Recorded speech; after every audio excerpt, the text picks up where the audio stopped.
Do tech teams need a product manager? What role do they play? And what are the pros and cons? We're going to talk about some of the cons and the problems actually from product managers today versus maybe the mythical unicorn of the right balance of how to work with a product manager here on Product Driven. To survive and thrive, you must adopt a product-driven mindset. And we're back for another episode of Product Driven. This is Matt Watson. Today I'm joined by Nick Humrich, who is Director of Engineering at Lindio. And we're going to talk about his past experience at AWS and other places. He's got a love for developer experience. And we were chatting online about how product managers impact developers and what we do, you know, how having a product team helps us or hurts us. So I think we're going to have an interesting conversation today about that dynamic. Nick, welcome to the show, man. Yeah, thanks for having me. It's a pleasure to be here. So it sounds like you've worked at a few different places from, smaller startups all the way to AWS. You've seen multiple flavors of this, kind of like myself, although luckily I've never worked at a giant company. But, you mentioned to me when we chatted before that, product teams can be very helpful, but also have some negative impacts to them. And tell me more about that and your thoughts. Yeah, so I think the main premise is I worked on a team at AWS where I didn't really have a very involved product manager. I guess we technically Which had one. Which surprises me, by the way. We did technically have one, but he was for a team of like 30. So not really the same level as like one specific team. It was more like he was over like, I guess 6 teams is maybe a better way to think of it. But at least the product that I was specifically building, he didn't really have any foresight or really any involvement at all on it. So I kind of operated on it. And for a little context, I was writing the CLI portion for Elastic Beanstalk. So really the CLI that a lot of developers interact with. And this was before Docker, and it was when Heroku was kind of king, and everyone loved Heroku because they could just push their stuff straight to the cloud. And so we were trying pretty awesome. We were trying to build exactly the same flow is how do we install these clients so that a developer can just get pushed straight to AWS and it spins up all the resources and they can see the status and everything. So I was kind of working on that and had a really interesting experience where I actually found it helpful to not have a product manager. I don't know if that means that product managers are bad. I think there's just a certain way they can operate that maybe doesn't help, but it was definitely eye-opening to the point where I actually felt more aligned with, the product itself. Well, you were building the product sort of for yourself, right? Because you're a developer, so you understand the problem. It's not like you were building something that was totally foreign, like industry, problem set, right? You understood the problem to solve. So that might be why they didn't have as much oversight from a product perspective. Yeah, it definitely could be. It could be the fact that I was the customer in a lot of ways. And it could be that with very technical tools, product managers can't do as good of a job because they're not technical enough to understand. I don't know. But you mentioned to me before, didn't that lead you to spend more time on the internet and social media, trying to actually engaging with users and trying to get feedback and understand their problems? Yeah, I spent quite a lot of my time actually not writing code.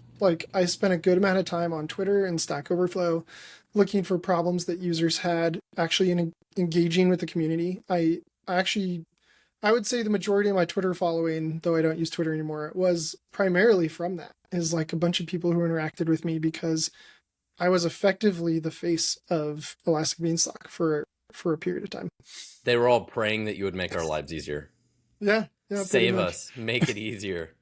But so how did that impact your job though, right? So you're spending more time doing that, but did it ultimately make you a much more productive developer? Like you actually solve the problems faster? Yeah, I think in order for me to answer that question, I first have to dive deep into what is productivity.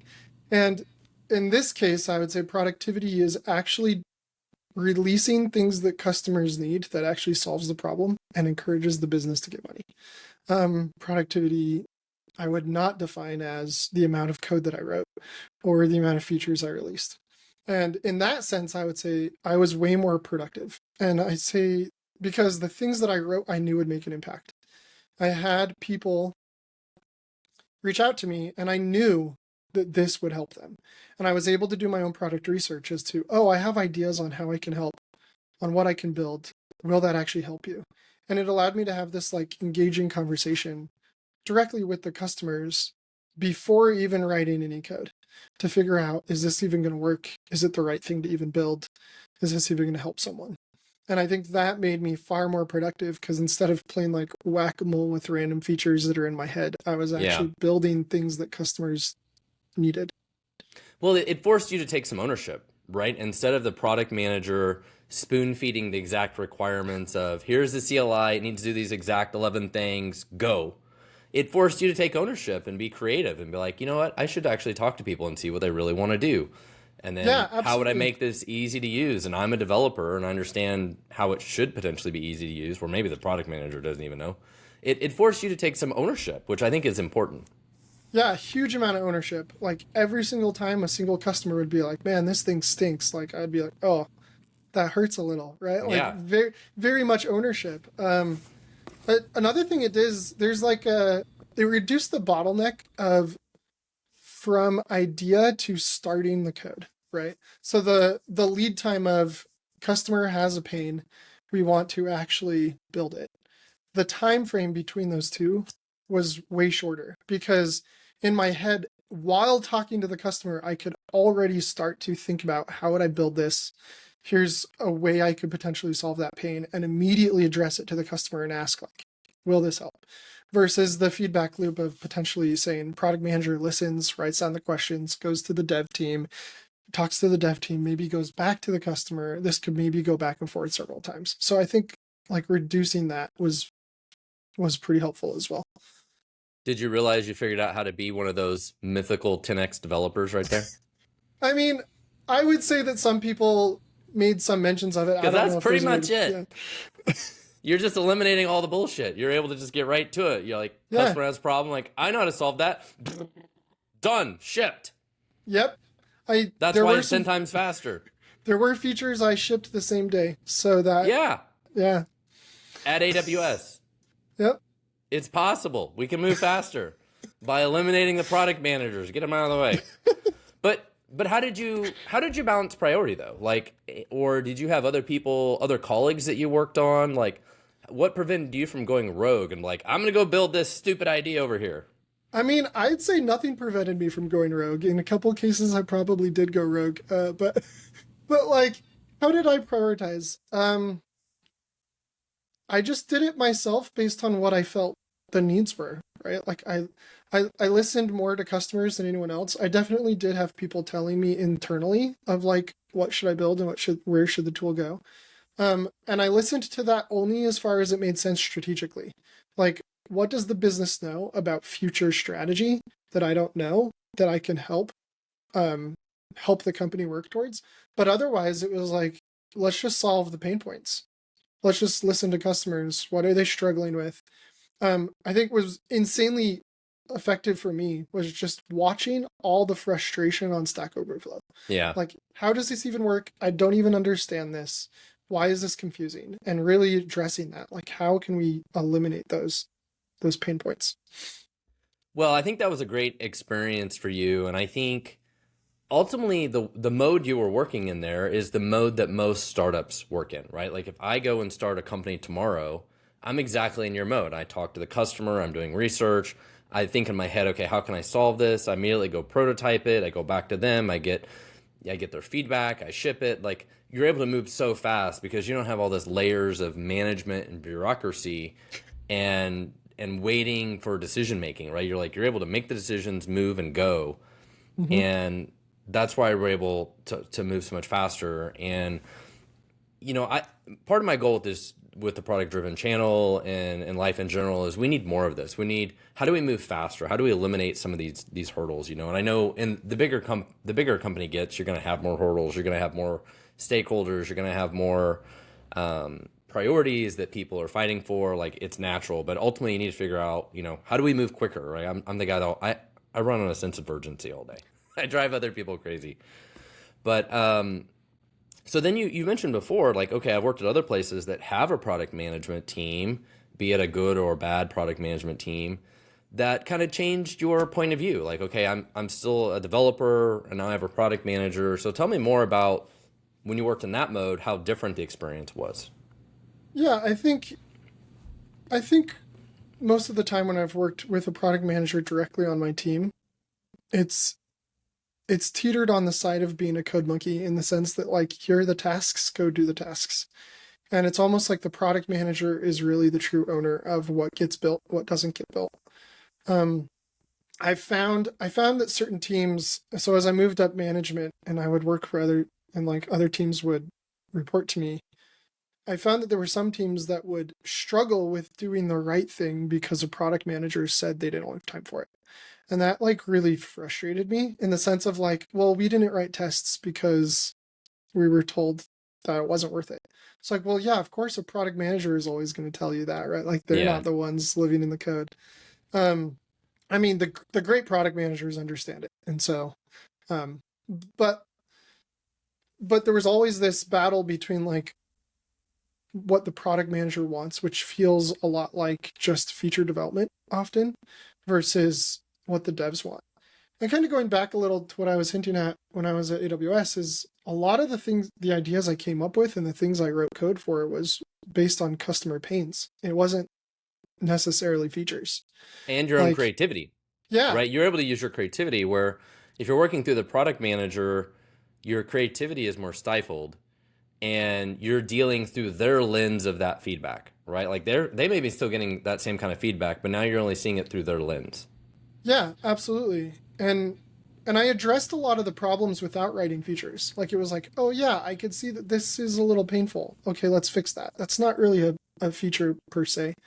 Um, but yeah, I also think there's that one step removed from the customer also decreases empathy for the customer, right? The product manager ends up having all the empathy, and then, but you don't. Like you as the developer end up not having empathy for the customer. You're just like, well, the product manager says this is useful, so I guess it is.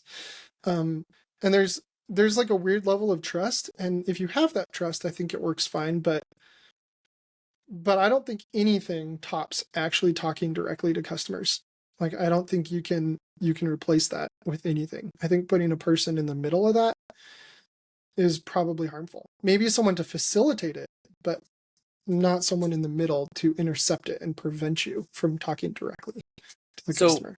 I'm sure you've worked with a lot of developers in your career. Do you think some developers though really just want to be told what to do? They're like, No, just tell me exactly absolutely. what to do. Absolutely. I think there's absolutely a mode for that. And it might not even be a certain person. It might just be a state of their life or a state of their career that they're in. Um, Also developers are more, I'd say more likely to be introverted than extroverted. Yeah. And so they went into software probably because they're more comfortable talking to computers than people. But so like I definitely think there are those people. Um, but they're also human. And every human likes to talk to other humans. And every human likes to be told that what they do is awesome. And the number one most rewarding thing in my career has been when end users directly tell me that they love what I built. Yeah. And Well, when a, yeah, well, I've talked to a lot of developers.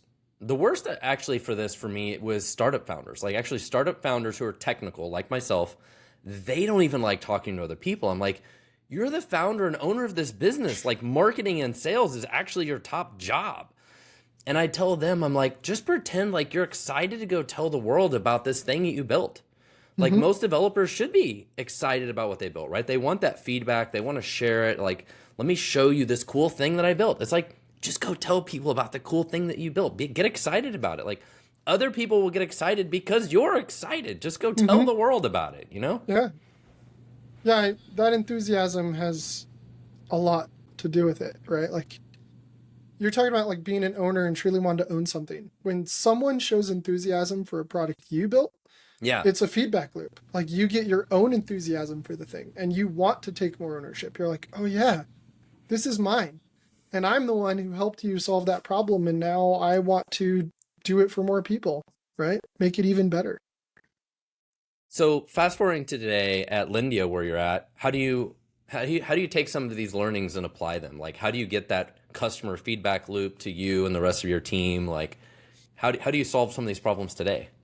Yeah, so Lendio's a little unique in that a lot of its customers of its own software are internal. So we do absolutely have external users, but the majority of our customers we're actually building for are internal.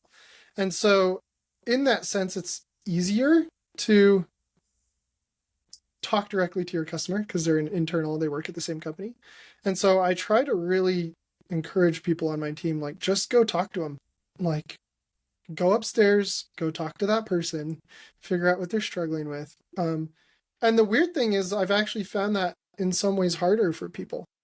Um, they work at the same company. I can just message them on Slack, right? Like it's almost too easy.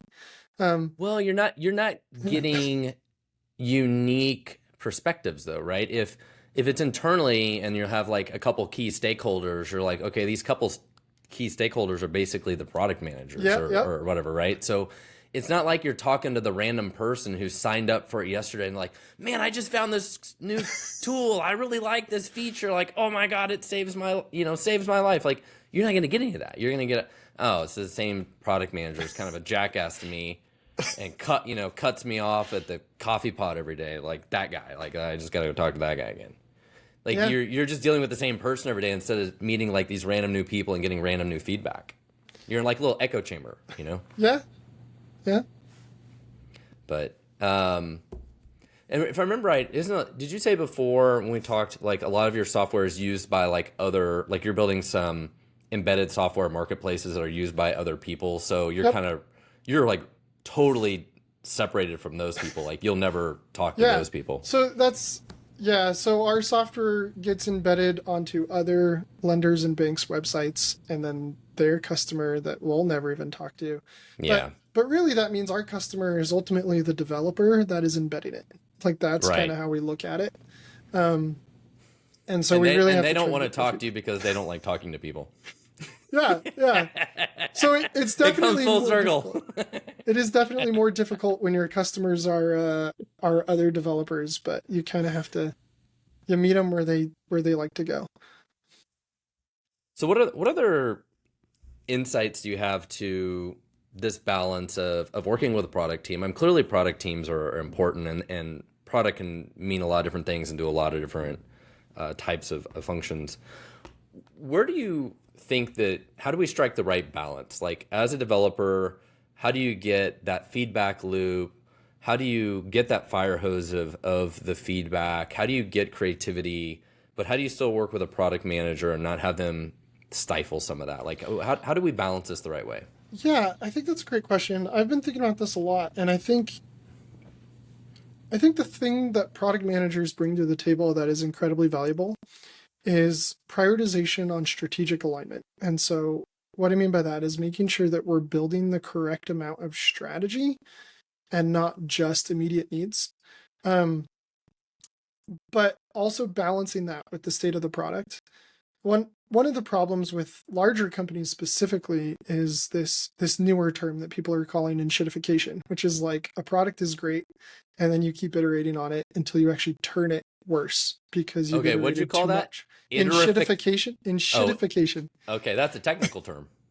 Yeah, yeah, In shitification. I'm gonna write that one down. That's a new one. yeah. So as a product iterates more, you're actually making it worse, and we've seen this a lot products recently.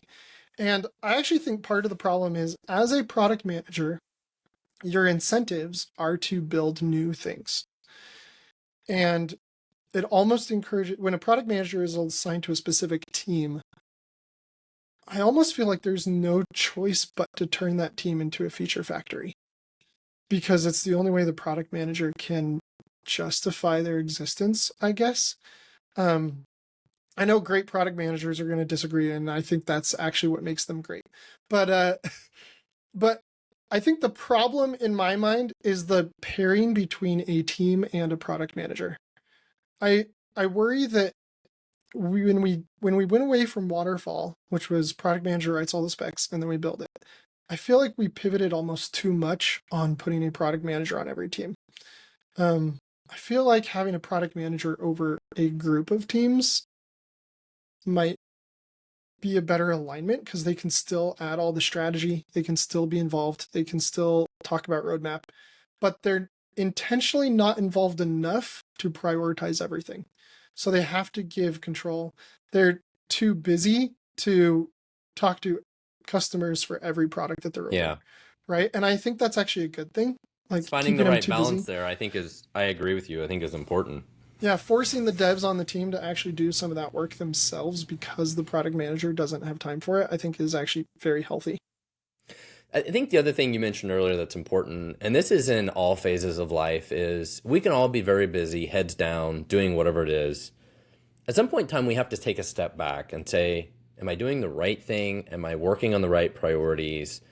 And this is in all facets of life, right? I mean, it's like even parenting. Like my wife and I, it's like, you know what?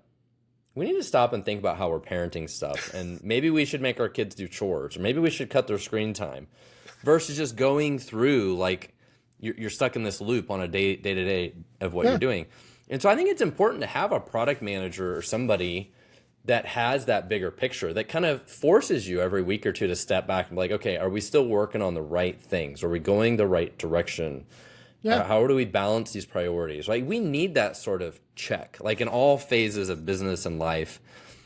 But what we don't want is them to micromanage the team and overly spoon feed the team, which I think is what happens in some companies where like product is like creating the world's most perfect product requirements and PRDs and all this stuff. Like I met with an insurance company here in Kansas City recently for lunch, and they were talking about how I was asking them how they use AI for software development. And the response wasn't like, oh, we're creating so much new code and we're moving faster. It was, we have built the perfect requirements now. Like they were they were like excited about how awesome the requirements were. And I'm like, okay, your developers probably hate this. Like now they get 27 pages of requirements and they come back and they're like, what are the 3 things I actually need to know? I didn't need all this AI bull crap that you fed to me. Yeah, I think you're absolutely right on like product managers are absolutely vital in making sure that we don't spend too much time on the wrong thing. Like that is where their number one strength is. Absolutely, is reeling it in, making sure we don't um make sure we don't like do the 6 months refactor, right? Because we just want to. And that would kill the business. But an interesting thing is the flip side is I was talking to a buddy who said that the product managers were worried because they didn't have roadmap for their teams and they were afraid their teams would just twiddle their thumbs for a month because they didn't have anything for them. Yeah. And I was like, wow, that is an interesting assumption that the developers are so good that they literally have no work to do once the product stops telling them what to do. It's like, I don't know a single developer who would agree with that. They'd be like, yes, if you stop telling me what to do, I have a backlog years long that I could work on, right? And so I think there's a balance of like, here's the things that are priority that we should work on without here's every single task and how long every single task should take. Well, I think finding that perfect balance is the goal. It might also be the unicorn that nobody can achieve. But I think the reason a lot of startups are successful is if you have somebody that is like the founder and they're technical, they play this role. And Yeah. so they are very good at balancing the like, what is the product vision? What's the priority? Why are we building this? How are we building it? And overseeing it. I think that's the magic of why a lot of, small startups are really successful. And you get into a big company, that person is gone. And now you've got these professional product managers that really don't know what they're doing, probably. I mean, I would say the advantage of founders is they're too busy to be there to tell you There you everything go. to do. And they force you to make some of those decisions yourself. And I think that's really the beauty of it. I think that's another key takeaway that could happen too. Well, Nick, I really appreciate having you on the show today. If people want to learn more about you or follow you on LinkedIn and stuff, where could they learn more? Yeah, just go find me on LinkedIn. I'm the only Nick Humrich as far as I know. So I'm sure you'll find me if you just search me by name. All right. And again, you can follow me on LinkedIn too. If you look up Matt Watson on YouTube, there's a lot of Matt Watsons. I am not a YouTube game streamer. I'm not a baseball player. But you can look for Product Driven on YouTube and you can check us out. Nick, thank you so much for being on the show today. Yeah, thanks for having me. It was great. All right. Take care, guys. Thank you. Before we wrap up today's episode, we have a special resource for you if you're looking to elevate your development team to have more of a product-driven mindset. I have a fantastic free ebook about turning your code-first team into a product-first team. Please go to fullscaleteam.com/product-first-teams to download this free ebook. There's also a link in the show notes. Thanks for listening to Product Driven, and we'll see you in the next episode.